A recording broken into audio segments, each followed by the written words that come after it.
Mark Harper always seemed like a man who didn't make mistakes. His neighbor Sarah recalls how every morning, precisely at 6:15 a.m., he'd leave the house dressed with meticulous attention to detail. A black North Face jacket, a Patagonia fleece, camo pants, and Sorel boots.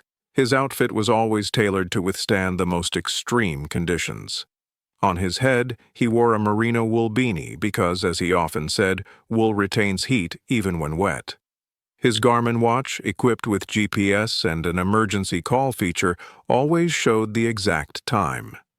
Sarah often saw him checking it before heading out, as if preparing for a mission rather than just a routine morning jog. His colleagues at the precinct, which had closed a year prior, called him the Tracker. It wasn't just for his skills in finding missing persons, but also for his obsession with details. Linda, who runs the cafe across the street from the precinct, says Mark was the only customer who always ordered coffee exactly at 7:30 a.m., a single espresso, no sugar. He'd sit by the window, open his notebook, and jot something down.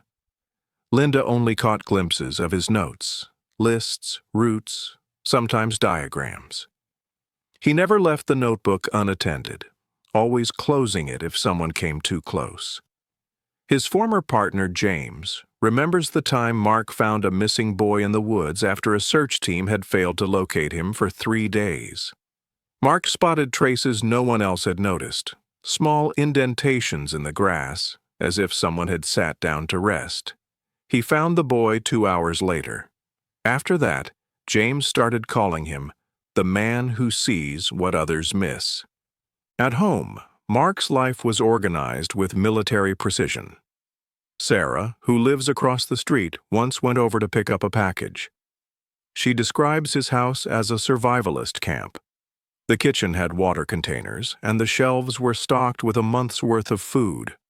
In the entryway there was a backpack equipped with a flashlight, spare batteries, a knife, a thermal blanket, a first aid kit, and a portable radar. He checked it every Saturday, as if expecting a moment when he'd need to act instantly.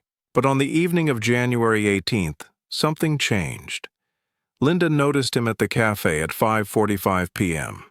He ordered coffee but never touched it. He sat staring out the window, deep in thought. When she asked if everything was okay, he just nodded without answering. At 6:15 p.m. he left, leaving the cup on the table. Security footage from the precinct shows him entering the building, going up to his second-floor office, and leaving 10 minutes later. In the video, he's seen putting on his black North Face jacket but not his beanie. No one knows why. James, who was at the precinct that evening, says Mark seemed tense. He noticed him checking his Garmin watch repeatedly, as if waiting for something. When Mark left, James didn't stop him. They were used to his quirks. But now, he regrets not intervening. Surveillance footage shows Mark heading toward the port. He walked quickly, almost running, even though it was 13 degrees Celsius outside, with winds from the bay blowing at 25 km/h. Linda, who saw him from the cafe window, says he looked like he was being chased.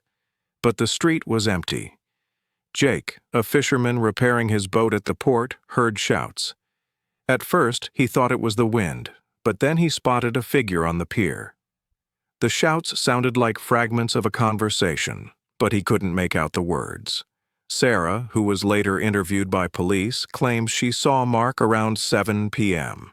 He was walking down the street, but without his coat. In that weather, she's almost certain it was him, his gait, his posture. But the coat he'd worn leaving the precinct was found 3 days later at the port, neatly folded on an icy bench. The coffee cup Mark left at the precinct was still warm when it was found an hour later. James says that's impossible. The coffee should have gone cold. But it was warm, as if it had just been poured. His notebook was found in his car, left in the precinct garage. The entry read, January 18th, 5:30 p.m. They know what I know. The port. By midnight. The keys were missing. Mark Harper was a man who couldn't just vanish. His skills, experience, and preparation made him untouchable. And yet, on the evening of January 18th, he took a step that didn't fit any of his usual patterns. The cold that gripped South Portland, Maine, that night didn't just freeze the city. It erased the traces of a man who seemed to know how to leave none. 6:15 p.m., Mark Harper left the old precinct building, leaving behind a cup of coffee on his desk that was still warm. Surveillance footage shows him putting on his black North Face jacket but leaving his hat behind. His movements, as usual, were precise. But this time, something felt off. Linda, the owner of the cafe across the street, spotted him as he walked out. He was moving fast, almost running, even though a blizzard was raging outside and the temperature had dropped to 13 degrees. "I saw him from the window," Linda says. "He looked like someone was chasing him, but the street was empty. I tried to catch his eye, but he didn't even turn around. He always used to say hello." 6:17 p.m., Mark stepped onto the icy sidewalk. A wind from the bay was blowing at 25 miles/hour, making it feel like 31 degrees Celsius. The camera footage shows him heading toward the port, hands buried in his jacket pockets. His steps were sharp, almost nervous. James, his former partner, who was at the precinct that evening, says Mark seemed tense. He kept checking his Garmin watch as if he was expecting something. "I thought it was just another one of his moments," James says. He was always paranoid. 6:20 p.m. Mark turned the corner of the building, and the camera lost sight of him. His trail ends there. Jake, a fisherman who was repairing his boat at the port that evening, heard shouts. "At first I thought it was the wind," Jake says. "But then I saw a silhouette on the pier. The shouts sounded like fragments of a conversation, but I couldn't make out the words. I thought maybe someone was drunk. But in this weather, doubtful." Jake tried to get closer, but the blizzard reduced visibility to almost zero. 6:30 p.m., Sarah, Mark's neighbor, claims she saw him on her way home. "I was walking down the street and noticed someone coming toward me," Sarah says. "He was walking slowly, head down, but I'm almost certain it was Mark." She describes him wearing a Patagonia fleece, but no jacket. "In this weather? I thought I was mistaken, but his walk, his posture, it was all him." Sarah didn't stop him, figuring he was in a hurry. 7 p.m. James returned to Mark's office at the precinct and noticed the coffee cup on the desk. "It was still warm," James says. "I touched it and was shocked. Mark had left over an hour ago. How could the coffee still be warm?" Mark's notebook was also on the desk, open to the last entry. January 18th, 5:30 p.m. "They know I know, the port, by midnight." James says it was typical of Mark's notes, but this time it felt more ominous. 7:15 p.m., the police launched a search for Mark. His car, a black Ford Explorer, was found in the precinct garage. The keys were missing. His notebook was inside the vehicle, but no other personal items. His emergency kit, flashlight, knife, thermal blanket, first aid supplies, portable radio, was also gone. 8 p.m. Police combed the port. On an icy bench, they found a black North Face jacket neatly folded. "It was Mark's," James says. "I recognized it immediately. But how did it get there?" Police checked the port's security cameras, but none had captured Mark. The cameras on the piers had been malfunctioning for weeks. 9 p.m. The blizzard intensified. Search teams went to the bay shore where Jake had heard the shouts, but found no trace of Mark.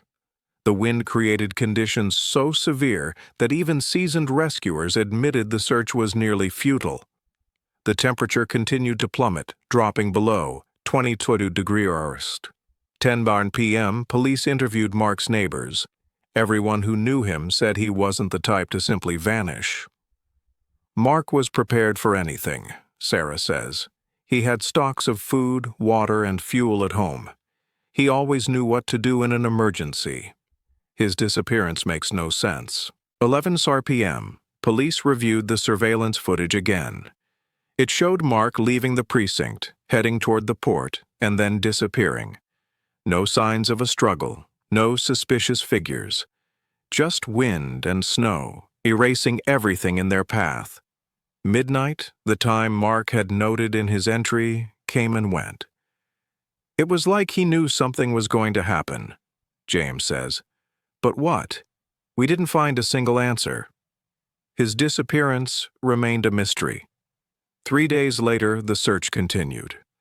Police scoured every inch of the port, docks, warehouses, but found no trace of Mark. His jacket, discovered on the bench, was the only clue. When I saw that jacket, I knew something was wrong, Sarah recalls. Mark would never just leave it behind. He was too careful. 1 week after his disappearance, fingerprints were found in the freezer of a warehouse beneath the port. They were dated 2 days earlier, when the freezer's temperature had been 49 degrees. The freezer was locked from the outside and inside, with no signs of forced entry. James, upon seeing the report, said, "It's impossible. No one could survive in those conditions." But those prints appeared when Mark couldn't have been there physically. His car was in the garage. He disappeared on the evening of January 18th. How did his fingerprints end up there 2 days earlier? 6:17 p.m. Mark stepped onto the icy sidewalk. The wind from the bay was blowing at 25 mph, turning every breath into an icy burn. The street camera footage shows him moving toward the harbor, his black North Face jacket blending into the darkness. His hands were deep in his pockets, his steps sharp, almost mechanical. James, his former partner, would later say, "He looked like he was heading to a meeting he couldn't miss." Not his usual demeanor. He glanced at his Garmin watch multiple times, as if counting down to something. But what could be so important in such a blizzard? 6:20 p.m. Mark turned the corner of the old warehouse building, and the camera lost sight of him. This was the last frame where he was seen. Jake, a fisherman fixing his boat at the harbor, would later recount, "I heard screams. At first, I thought it was the wind howling, but then it became clear. It was a voice, fragments of words. I looked toward the dock, saw a silhouette. Someone was standing there. The visibility was almost zero that night, but I'm almost certain it was a man. He wasn't moving, just standing, like he was waiting." Jake tried to get closer, but the blizzard forced him back to his boat. The screams stopped after a few minutes. 6:30 p.m., Sarah, Mark's neighbor, was heading home. At the corner of the street, she noticed a man walking toward her. He was wearing a Patagonia fleece, but no jacket, Sarah said. "I thought, who would go out dressed like that in this weather? But his gait, his posture, it was Mark. He was walking slowly, head down, like he was deep in thought." Sarah didn't stop him. She would later say, "Now I regret not calling out to him, but he looked like he didn't want to be disturbed." 7 p.m. James returned to Mark's office. The coffee cup on the desk was still warm. "I touched it, and it unsettled me," James said. Mark had left over an hour ago. The coffee shouldn't have stayed warm that long. On the desk was Mark's notebook, open to the last entry. January 18th, 5:30 p.m. They know I know. The harbor. By midnight. James would later say, "It was typical for him to write like that, but that night it sounded like a warning. He knew something was happening." 7:15 p.m. The police launched a search. Mark's car, a black Ford Explorer, was still in the station garage. The keys were missing. Inside the car, they found his notebook, but the emergency kit, flashlight, knife, thermal blanket, first aid kit, portable radio was gone. James said, "He always carried it with him, even if he was just going out for bread. Its absence means he took it intentionally." 8 p.m. The police combed the harbor. On an icy bench, they found a black North Face jacket neatly folded. James confirmed, "That's his jacket. But why would he leave it here, in this weather? The harbor cameras showed nothing suspicious. The cameras on the docks had been malfunctioning for weeks. The officers inspected the area around the bench. No signs of a struggle, no blood, nothing indicating violence. 9:00 p.m. The blizzard intensified. Search teams headed to the bay shoreline where Jake had heard the screams. They found no trace of Mark. The wind created conditions so harsh that even experienced rescuers admitted that searching in this weather was nearly impossible. The temperature had dropped to 22 degrees, with the wind chill making it feel like 40 degrees. 10:00 p.m. The police interviewed Mark's neighbors. Everyone who knew him insisted that he wasn't the type to go missing accidentally. Sarah said, Mark was prepared for everything. He had food, water, fuel stocked at his house. He always knew what to do in an emergency. His disappearance doesn't make sense.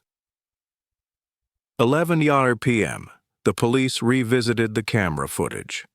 It showed Mark leaving the station, heading toward the harbor, and then vanishing. No signs of a struggle, no suspicious figures. Just the wind and snow, erasing everything in their path. Midnight, the time Mark had noted in his entry, came and went. James said, "It was like he knew something was supposed to happen. But what? We didn't find a single answer." His disappearance remained a mystery. 3 days later, the search continued. The police scoured every inch of the harbor, the docks, the warehouses. Still, no trace of Mark. His jacket, found on the bench, was the only lead. Sarah recalled, "When I saw that jacket, I knew something had gone wrong. Mark would never just leave it behind.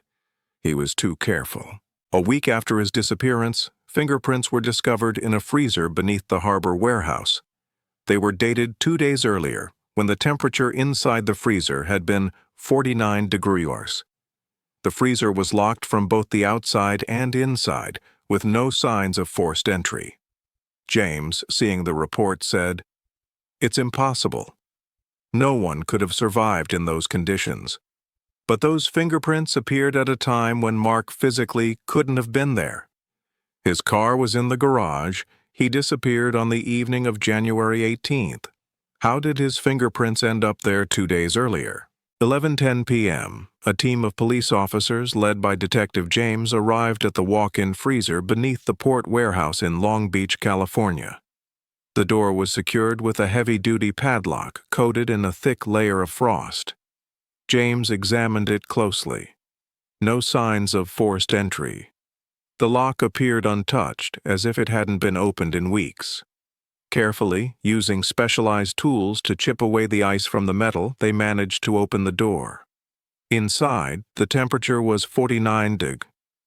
A frosty mist rose into the air, obscuring visibility.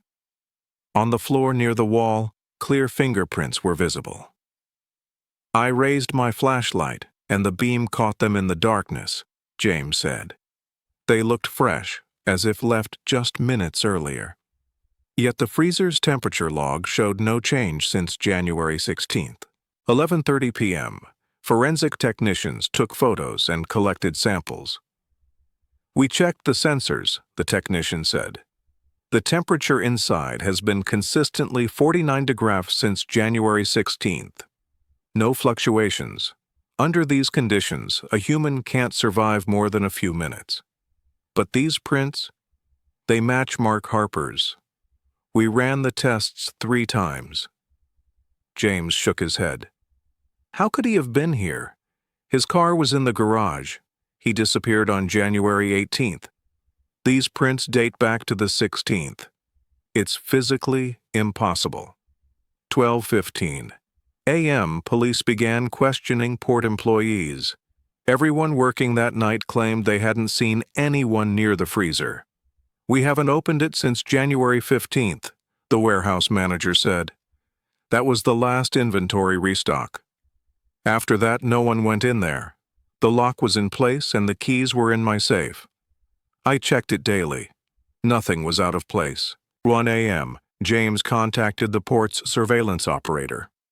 "We have footage starting from January 17th, the operator said. "I've reviewed it multiple times. No activity around the warehouse. The cameras on the piers were malfunctioning, but the ones that were operational didn't capture anything." James asked, "What about footage from January 16th? The operator replied, "It's gone. The system was down for several hours that day. We didn't discover it until the next morning." 2:30 a.m. The team revisited Mark's notebook entries. "They know that I know. The port. Before midnight." James reread it several times.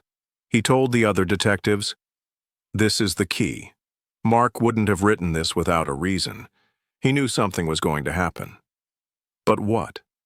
And how does it connect to the prints in the freezer?" 3:00 a.m. The team searched the area around the warehouse. "We looked for any trace," James said. "Snow, ice, fabric scraps, anything that might help, but nothing. The wind and snowstorm wiped away any potential evidence. Only the footprints from officers who'd been there earlier." 4:15 a.m. James called Sarah, Mark's neighbor. "Are you certain you saw him on January 18th? Sarah replied, "Yes, I'm sure. It was Mark. He was walking down the street without a jacket. I recognized his gait." James asked, "What time was it?" Sarah said, "Around 6:30 p.m. I was coming home from work. He was walking slowly, head down. I thought he was deep in thought." 5 a.m. James revisited the surveillance footage. It showed Mark leaving the precinct at 6:17 p.m. He heads toward the port but is lost from view as he turns the corner of a building. James said, "We know he was there. But what happened next? Why was his jacket found on the bench? Why do the prints in the freezer date back 2 days earlier? Nothing adds up." 6:30 a.m. The forensic team provided a preliminary report. The fingerprints in the freezer belonged to Mark Harper. They were left at a temperature of 49 degrees, which makes their presence there practically impossible. The report also stated, "We've examined every possible way these prints could have ended up there. None of them explain their appearance under these conditions." 7:15 a.m. James convened a team meeting.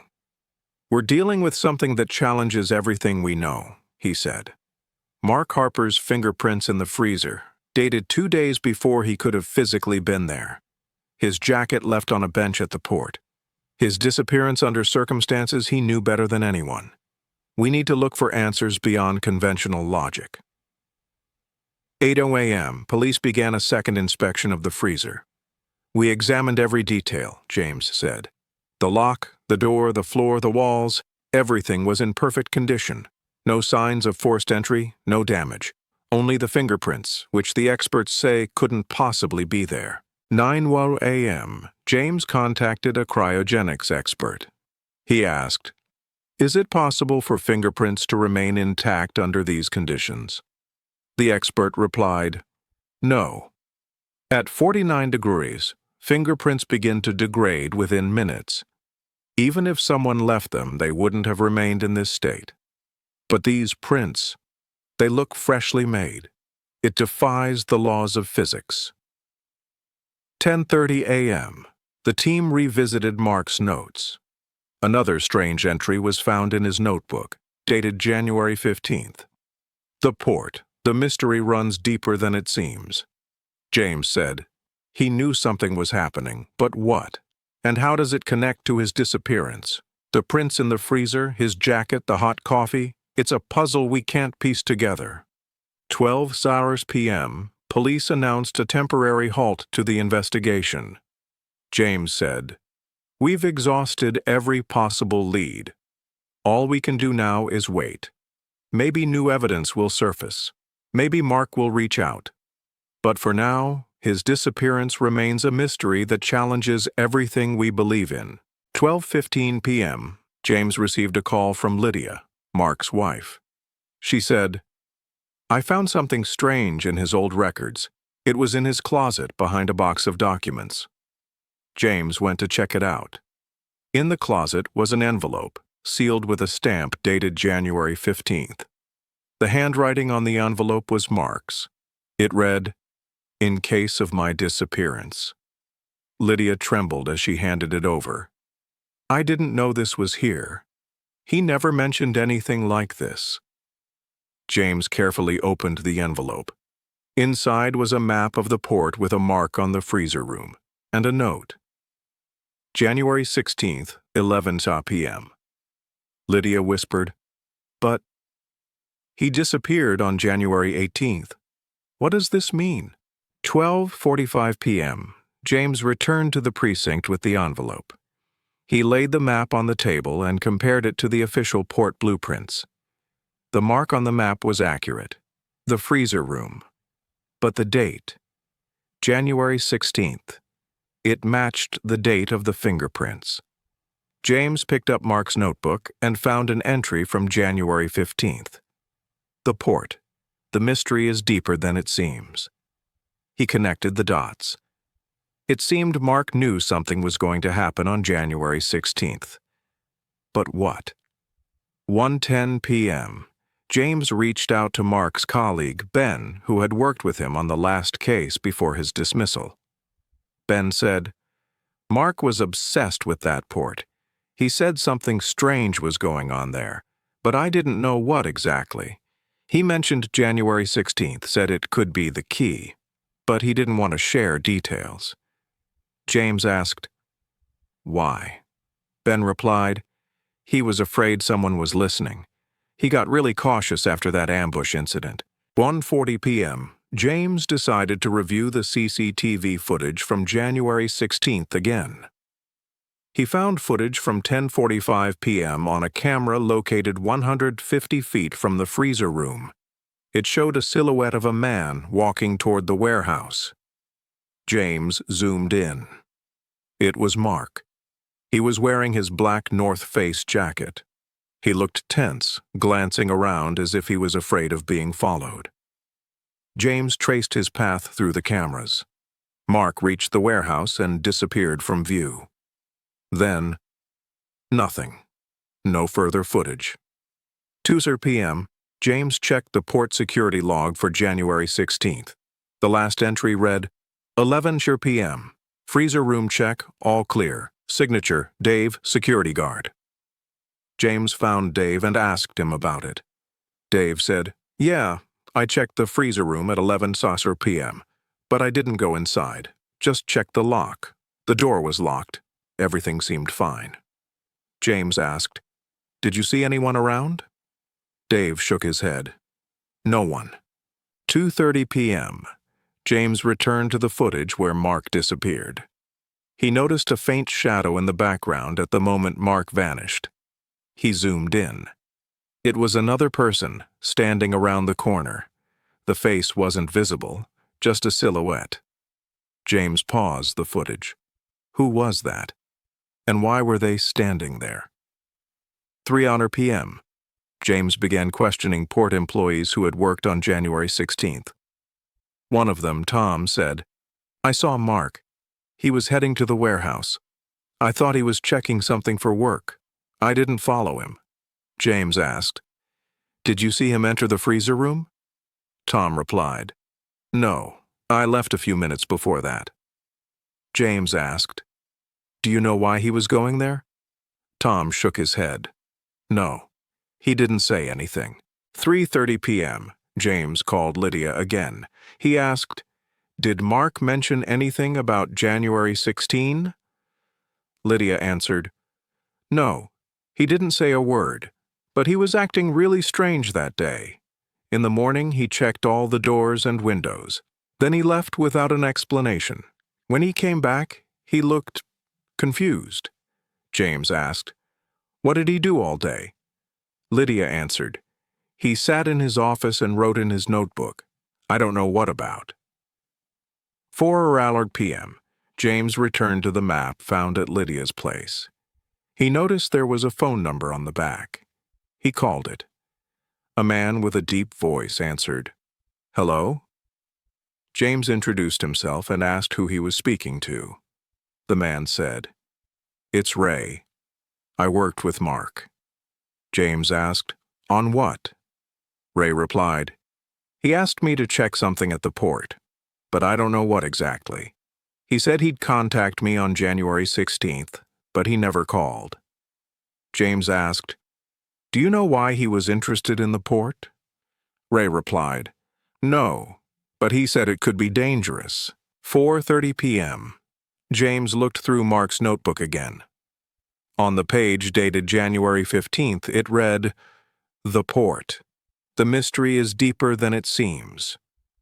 Below that, Mark had drawn a diagram of the warehouse with the freezer room marked. Next to it was a note. 11:00 p.m. James connected it to the note in the envelope. It seemed Mark had planned something for January 16th. But what? 5 p.m. James called the team together for a briefing. "We know Mark was at the port on January 16th. We know he left fingerprints in the freezer room, even though it's physically impossible. We know he wrote about the port and January 16th in his notebook, but we don't know what actually happened there." James looked at the map. He knew something important, something that made him act so strangely. We need to figure out what it is. 5:30 p.m. James contacted the port's CCTV operator again. He asked, "Do you have any footage from January 16th that we might have missed?" The operator replied, "There's one piece of footage I didn't show. It was damaged, but I tried to recover it." James asked for it to be sent over. A few minutes later, the footage appeared on his screen. It showed Mark standing by the freezer room. He was writing something in his notebook. Then he approached the door and opened it. James froze. How did he unlock it? 6 p.m. James called the warehouse manager again. He asked, "Who else had access to the key to the freezer room?" The manager replied, "Just me and Dave, the security guard." James asked, "What about the lock codes?" The manager replied, "I haven't changed them since December." James asked, "Who else knew the codes?" The manager replied, "No one. But it's a mechanical lock. If someone knew the code, they could open it without a key." 6:30 p.m. James returned to the footage of Mark opening the door. He noticed Mark didn't use a key. He entered the code. James connected it to the lock codes. How did he know the code? James called Lydia and asked, "Did Mark mention anything about codes?" Lydia replied, "No, but he started checking the locks at home after January 15th. He said he wanted to make sure everything was secure." James asked, "Did he say why?" Lydia replied, "No, he just said it was better to be safe." 7:00 p.m. James began searching for a connection between Mark and the port. He found records showing Mark had inspected the warehouse several times in January, but no one knew why. One employee said, "He asked about the freezer room, said he was checking something for an old case." James asked, "What case?" The employee replied, "I don't know. He was very careful." 7:30 p.m. James checked Mark's notebook entries. On the page dated January 14th, it read, "The port. They know I know." Below that, Mark had drawn a diagram of the warehouse and written, January 16th, 11 p.m. James connected it to the note in the envelope and the fingerprints. It seemed Mark had planned something for January 16th. But what? And why did he leave fingerprints in the freezer room? 8 p.m. James called the team together for a final briefing.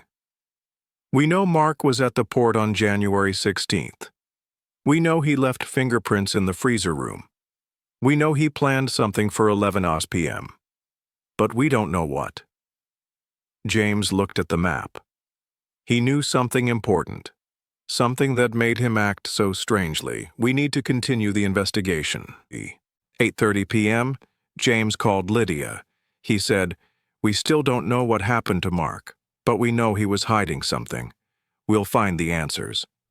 Lydia replied, "He couldn't just vanish. He knew how to protect himself." James said, "We'll find him, but for now all we have are the records, the fingerprints, and the questions." Lydia whispered, "He knew something dangerous. I'm sure of it." James replied, "We'll keep searching." 9 p.m. James returned to Mark's records. He found the last entry, made on January 15th. "They know I know. The port. By midnight." James read it several times. He told the team, "This is the key. He knew something was going to happen. But what? And how is it connected to his disappearance?" 9:30 p.m. James began writing the report. He ended it with, "Mark Harper vanished under circumstances he understood better than anyone else. His fingerprints in the freezer room, dated 2 days prior to his disappearance when he couldn't have physically been there, remain a mystery. His records, his actions, and his disappearance challenge all our assumptions. We continue to search for answers." 10 p.m. James closed the report. He looked at the map of the port and the freezer room. He said to himself, "We'll find you, Mark. We'll find the truth." 10:30 p.m. James left the precinct. The icy wind outside was just like the day Mark disappeared. James looked toward the port. There, in the freezer room, were fingerprints that shouldn't have been there. James wondered, what is the port hiding? 11 p.m. James returned home. Before bed, he opened Mark's notebook and read the last entry again. "They know I know. The port. By midnight." James closed the notebook. The mystery of Mark Harper remained unsolved.